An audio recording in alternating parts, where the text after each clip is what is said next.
Okay, hello Cloud Gurus, and welcome to this lecture. In this lecture, we're going to look at Amazon's Global Accelerator. So what is Global Accelerator? Well, it's a service in which you create accelerators to improve the availability and performance of your application for local and global users.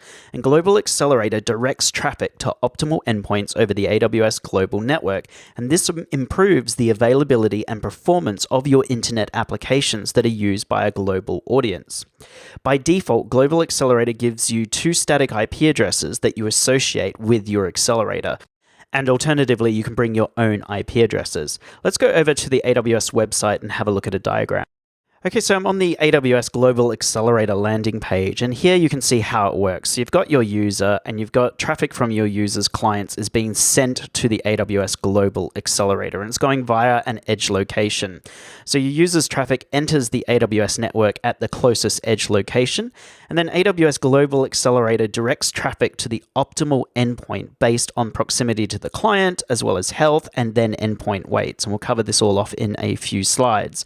So you've got these endpoint groups. They're associated with a particular AWS region, so US East 1, US West 1, etc. And we'll cover that off in a couple of slides. And then you've got your actual endpoints themselves. And this could be things like application load balancers or EC2 instances, etc.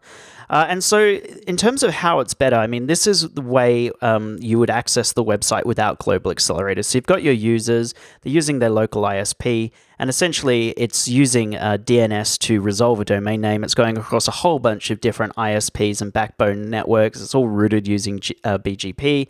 Eventually, it hits the AWS region, and it's reliant on a whole bunch of other, providers.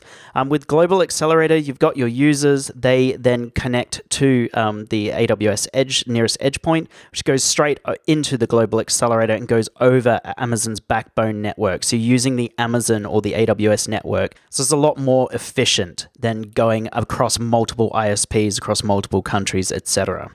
So Global Accelerator includes the following components. We've got our static IP addresses, which we've covered off already. Either AWS supplies them or you can bring your own. We then have our accelerator. When we set up our accelerator, we're going to get a DNS name. We've got our network zone, our listener, our endpoint group, and then finally our endpoint, and we'll cover off each one. So let's start with the static IP addresses. Like I said, Global Accelerator provides you with two static IP addresses that you can associate with your accelerator, or you can bring your own. We then have our accelerator themselves, and an accelerator directs traffic to optimal endpoints over the AWS global network to improve the availability and performance of your internet applications. And each accelerator includes one or more listeners. When you create an accelerator, what's going to happen is it's going to assign you a default DNS name or domain name system, and it's going to be similar to this example. So I've just entered a random one, and then it's .awsglobalaccelerator.com. And that points to the static IP addresses that Global Accelerator assigns to you. And depending on the use case, you can use the accelerator's static IP addresses or DNS names to route traffic to your accelerator, or you can set up DNS records to route traffic using your own custom domain names as well. Then we've got our network zone, and our network zone services the static IP addresses for your accelerator from a unique IP subnet. So it's very similar to an AWS availability zone. A network zone is an isolated unit with its own set of physical infrastructure. So when you see network zone with Global Accelerator, I want you to just think of an availability zone.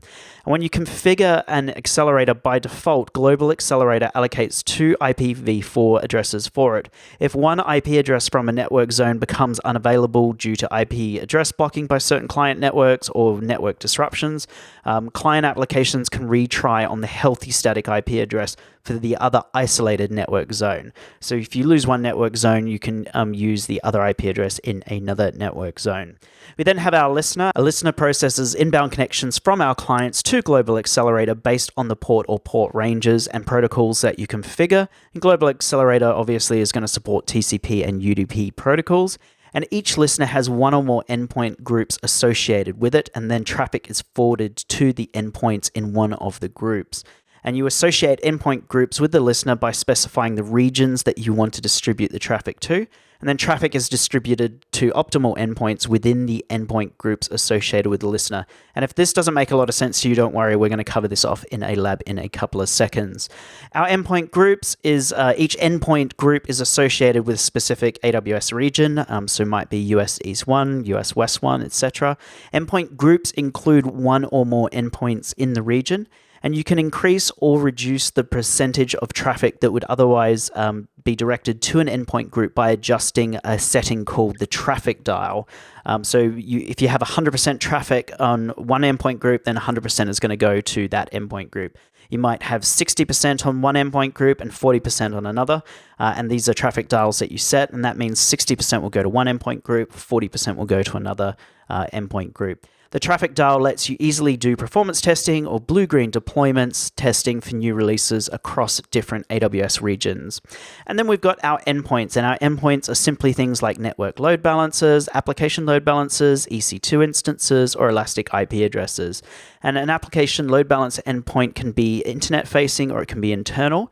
And then traffic is routed to endpoints based on configuration options that you choose, such as endpoint weights. So you can have weighted endpoints as well. For each endpoint, you can configure weights, which are numbers that you can use to specify the proportion of traffic to each one. And this can be useful, for example, to do things like performance testing within a particular region. So if all this doesn't make a lot of sense, let's go ahead and deploy a global accelerator so you can get some hands-on experience, and then we'll go on to my exam tips. Okay, so here I am in the AWS console. Before we go over to Global Accelerator, the first thing we want to do is create an endpoint. And an endpoint can be our application load balancer or an EC2 instance, etc. So let's go over to EC2 and create an endpoint. So I'm going to just create an EC2 instance. I'm going to go and put it into US East 1. And let's go over and launch our instance. And I'm just going to do everything as default. So I'm going to use an Amazon Linux 2 AMI. I'm going to just do a T2 micro. I'm going to leave everything as default, add our storage, leave the tags, add our security group. I'm going to put this into my WebDMZ security group, and then I'm going to go ahead and hit launch. And that is now launching my EC2 instance. Now that we've done that, we now have an endpoint. So this is where our global accelerator is going to send all our traffic to. Now, let's go over and find Global Accelerator. Where do you think it would be? Well, if you said networking, you're absolutely correct. It is at the bottom of the networking and content delivery section right now. And you'll see here it actually opens up in a new tab when you click on that link. So this is Global Accelerator, and we can go ahead and create an accelerator. You'll see this landing page if you've never created one before. And in here, we just do our basic configuration, which is simply the accelerator name. So I'm going to call mine A Cloud Guru. I'm going to leave everything else as default. In here, we've got our IP address types. I'm going to leave it as IPv4. In here, this is where you bring your own IP addresses. We're not going to worry about that. Let's go ahead and hit next. In here, we can configure our listeners. So what port do we want to listen on? Well, we want to listen on port 80 and then 443, so HTTP and HTTPS. Protocol, UDP or TCP, we're going to do it on TCP. Client affinity, this is very much like sticky sessions with your elastic load balancers. Essentially what this does is if you have stateful applications, Global Accelerator can direct or request from a user at a specific client IP address range to the same endpoint resource to maintain client affinity. I'm just going to leave that as none and go ahead and hit next. In here, we've got our endpoint groups. So let's go in and add our region. So when we deployed our endpoint, we did it in US East 1. So I'm going to click in here. If you did want multiple endpoint groups, you could click in here and again, just add an additional endpoint group. I'm not going to do that. I'm just going to send it all to US East 1. We can configure our health checks as well. I'm going to leave everything as default and go ahead and hit next. And in here, this is where we add our endpoint, so where we add our EC2 instance. So go ahead and click Add Endpoint. In here, we choose what we want. Do we want it to be an application load balancer, network load balancer, an EC2 instance, or elastic IP? Or I want it to be an EC2 instance. In here, you should be able to see your EC2 instance. And in here, we've got our weight. Now, our weight is just our the endpoint weight. So just like how we could redirect traffic to particular endpoint groups, so you could do 60%, 40%, we can also do individual traffic to our individual endpoints as well. I'm just going to leave it as default as 128. So let's go ahead and hit Create Accelerator. And you can see that is now creating our accelerator. Straight away, we're assigned a static IP address or 2 static IP addresses, as well as our DNS name. And it really is as simple as that. That's how we create a global accelerator. It can take a couple of minutes to deploy, so I'm going to pause the video. Okay, let's do a refresh. Hopefully it's deployed, and you can see now the status has changed to deployed. In here, we can click into our endpoint and start changing our configurations. At the moment, the listeners are saying that this has a unhealthy status. Of course it does, because when we deployed that EC2 instance, we didn't turn it into a web server. We didn't create index.html. You can do that if you want. It's entirely up to you. And also we can go through and we can edit our configuration in here. Now, to delete our accelerator, all we need to do is click on our accelerators. First, we must disable it, then we delete it. So go ahead and just hit delete and disable your accelerator. This can take up to 5 minutes.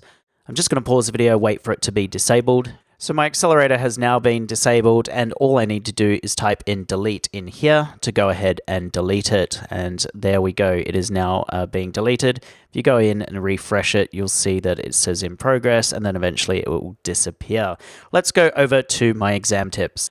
So onto my exam tips. For the Certified Solutions Architect Associate exam, you basically just need to know what a global accelerator is and where you would use it. So Global Accelerator is a service which you create accelerators to improve availability and performance of your application for both local and global users.